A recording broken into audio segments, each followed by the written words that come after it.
Call to October 10th, 2018 meeting to order. Please rise for the. Ready? I pledge allegiance to the flag of the United States of America and to the republic for which it stands, one nation, under God, indivisible, with liberty and justice for all.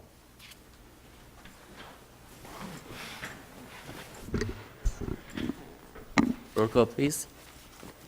Chairman Azarmi, Here. Vice Chairman Orr, Here. Keith Walker, Here. Doug McKee, Here. Rex Rug, Daniel Renner, Richard Hamilton. Mr. Chairman, you have a quorum. Thank you. Good evening. We go for the approval of the May 9th, 2018 workshop minutes. I'll make a motion to approve those. I'll second. We have a motion by Board Member Walker and Vice Chair Toby. Any discussion? All in favor say aye. Aye. Motion carries. Approval of the July 24th appeal minutes. I'll make a motion to approve. I'll second that motion. Okay, we have a motion by Board Member Walker, second by Board Member McKee. Any discussion? All in favor say aye. Aye. Aye. Any motion carries. There is no nay. Call to public. Mr. Michael Boone. Boone. Good afternoon, Michael Boone, 2210 Palo Verde North, Lake Havasu City, Arizona. I've been doing some looking into the Planning and Zoning Department and this committee, and I was trying to determine what your authority is or what the Planning and Zoning Authority, that if you get a building permit pulled in the name of an owner contractor and changing that to contractor's name or specific company handling that, why that wouldn't fall under the felony statute of 38-421 and 13-2480, altering a public record. I'd be interested in finding out the response of the board on that. And I've also been talking to some contractors that don't sit on this board, and a couple of guys are vendors for the county. Do you follow the same process when you file for plan review and building permits as every single other contractor?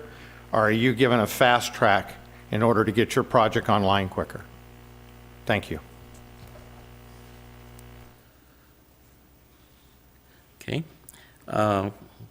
New business, discussion and possible action on proposed revisions to the Mojave County Building Code Ordinance.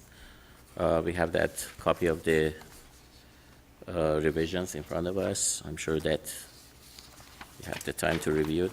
I guess discussion on his issues, that has to be agendized. It'd have to be Right, agendized for right. another meeting. Call to the public, we are not supposed to answer anything. That has to be on the agenda. Sure. Thank you.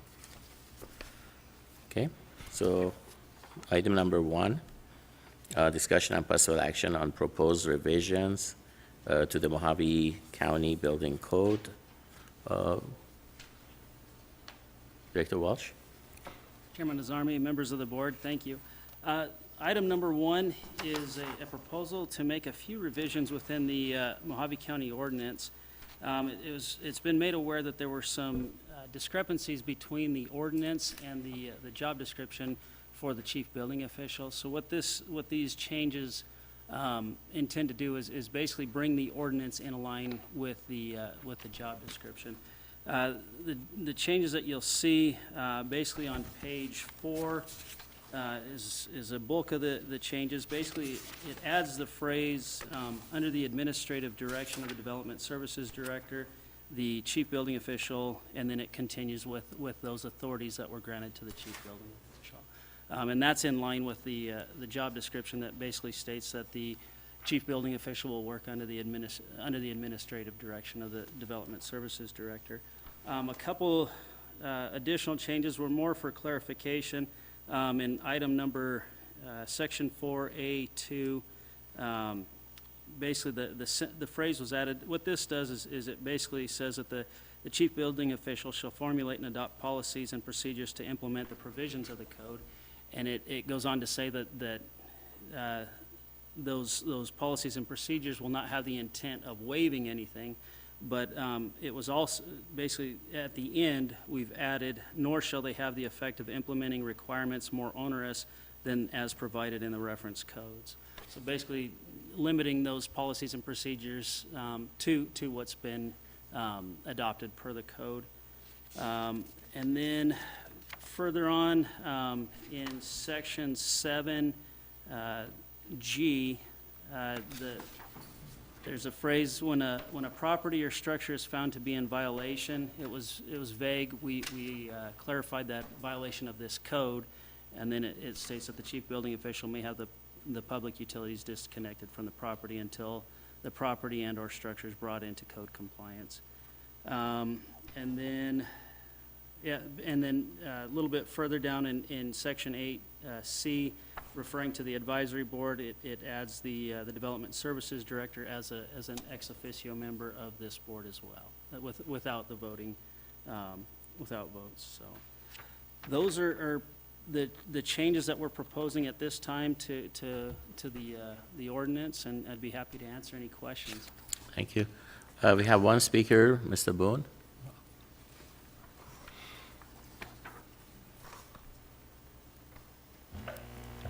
I think by your bylaws, number 11 says that the advisory board cannot involve themselves in administrative changes. I would be concerned giving Mr. Walsh the authority to override credentialed, and I highlight the word credentialed, building inspectors. I'm sure the insurance companies wouldn't be real thrilled to know that somebody other than a certified building inspector with all the credentials is signing off on these properties, and if some reason there's a conflict, Mr. Walsh stepping in and overseeing the building inspector. I do a lot of forensic investigations on fires and building structures, and I know the carriers that I do work for would make some real serious issue allowing a non-credentialed person that has all the building credentials to be signing off on permits or plans that are going to later on bring severe risks to the county. So I don't understand why this ordinance was changed, especially, I questioned y'all's authority to change it, quite frankly, if you read number 11 of the bylaws.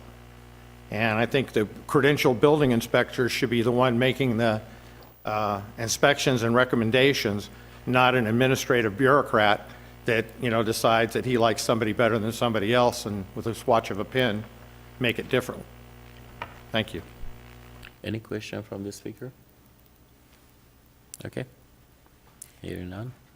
Thank you. Okay.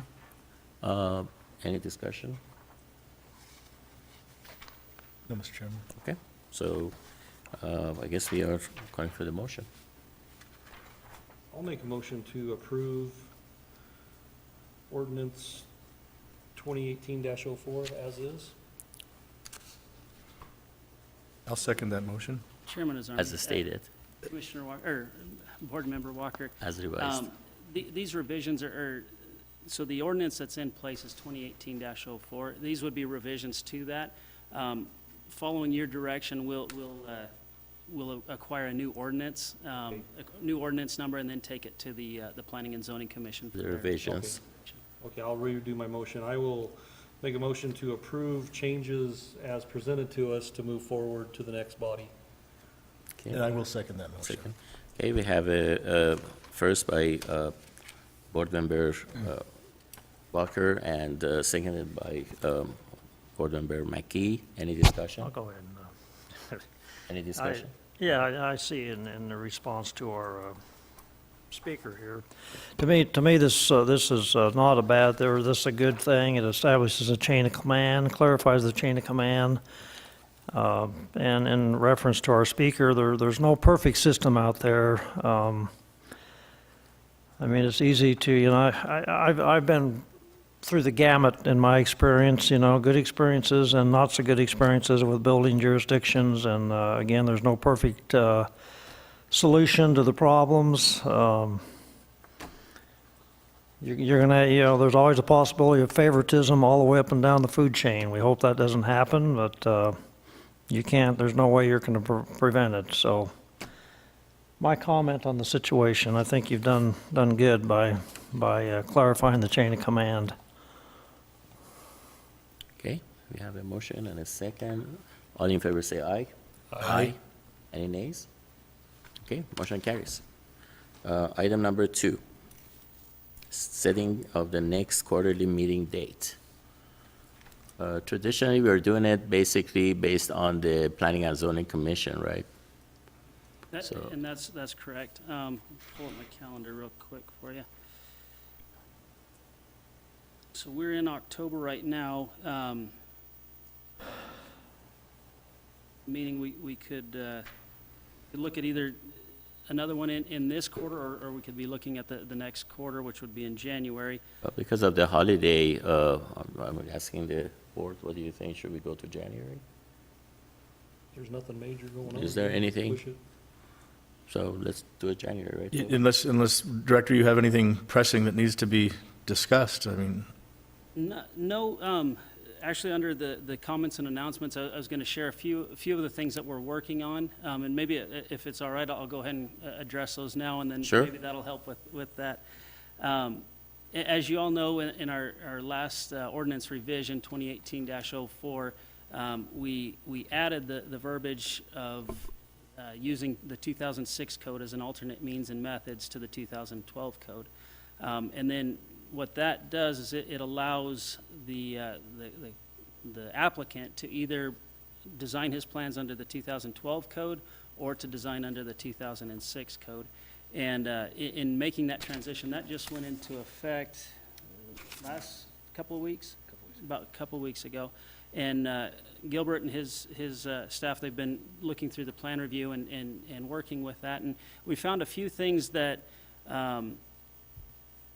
that need to be addressed. So what we're doing is we're making a list of those changes that have occurred because of that change, if that makes sense. A lot of them having to do with the energy codes and the 2012 code requirements. Initially, when the 12 was adopted, the 2006 energy requirements were adopted with it. When we made that separation, if designed under the 2012 code, those house plans would need to also have the 2012 energy code requirements. So at this point, what we're doing is trying to find those discrepancies and would like to bring those back for your consideration and input on those. We're looking at that. Gilbert's working through a number of things. I think that the energy is the main issue that we've identified with them. And I'll let you read your handwriting there.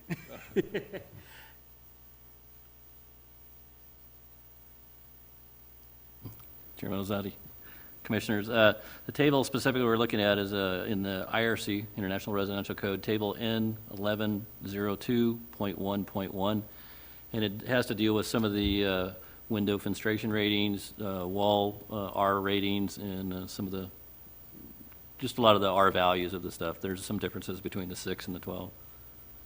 So what our intent is to continue working with the contractors on informing them of those changes, but we want to bring it to you and get you a list of those changes. That way we can get your input on how to best address those, if that's something we want to continue with, or if we'd like to make any amendments. So would you be, would you have time to do it? Like, do you want to do it like in December we have a meeting, or how much time do you need to get everything ready for the code? We could, December would be, we could do it in December if the board would like to. Is that acceptable? Yeah, that very much for me. Yeah, I'm good. So let's, then, I believe it is the second Wednesday of December, So we'd be looking at December 12th. 12th, okay? And same time? Same time, same place. That works for the board, sure. Perfect.